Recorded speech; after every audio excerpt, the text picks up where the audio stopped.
rootstock. Rootstock to. Ito yung i-attach natin. Ang tawag naman dito is sayon. Ito yung idudugtong natin dito. Ha? Okay, so first is alcohol muna. Pahigit Alcohol. muna alcohol. Please. First, sanitize muna ng kamay. If possible, while nag-demo or nag-perform ka mo siya, avoid nyo ang talking, ha? Opo.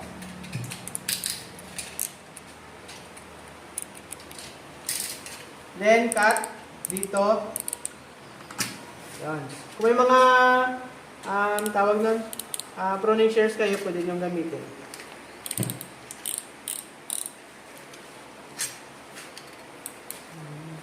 Pagkasing laki ba? Maliit lang ng konti. Which is okay, sir. Okay. Oh, magkasing laki? Opo. Dapat magkasing laki sila. Opo. Pero dapat ang cut niya, sir, is slanting. Straight. Straight. Straight. Then, cut kayo ng, ito yung V na pababa, ha? Dahan-dahan lang kayo sa kamay, ha? Opo.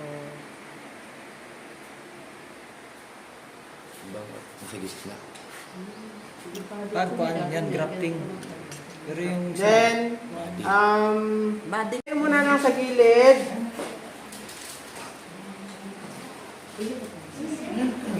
Yan. And then, sana yung, magkuha lang ko din, ha?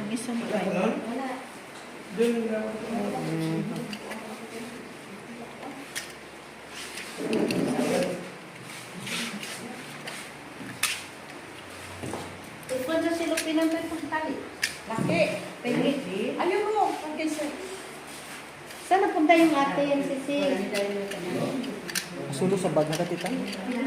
Uy. Oo. Diba tinagong ka pa? Then, di ba, nakakakuha ka dito. Ganito. Cut dito. And then, kunti lang dito na side. Hindi Yan, hindi magkapantay yan.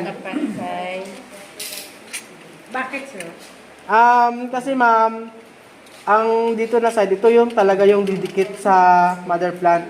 Yung dito na side is hindi siya masyado mag-dikit So, sa yan ang dito. malaki ang idikit dito ba? Opo, Yung maliit. sa likod niya. Ganyan lang, oh. Ah, see. Puruton gid siya ng bipilasan. Opo. Yan. Yan, di ba na-attach nyo na? Talian nyo, ma'am. And then balutin. Yung silupin. Sana yung mga silupin ninyo. Yung kalipso, ilabas nyo na. Ilabas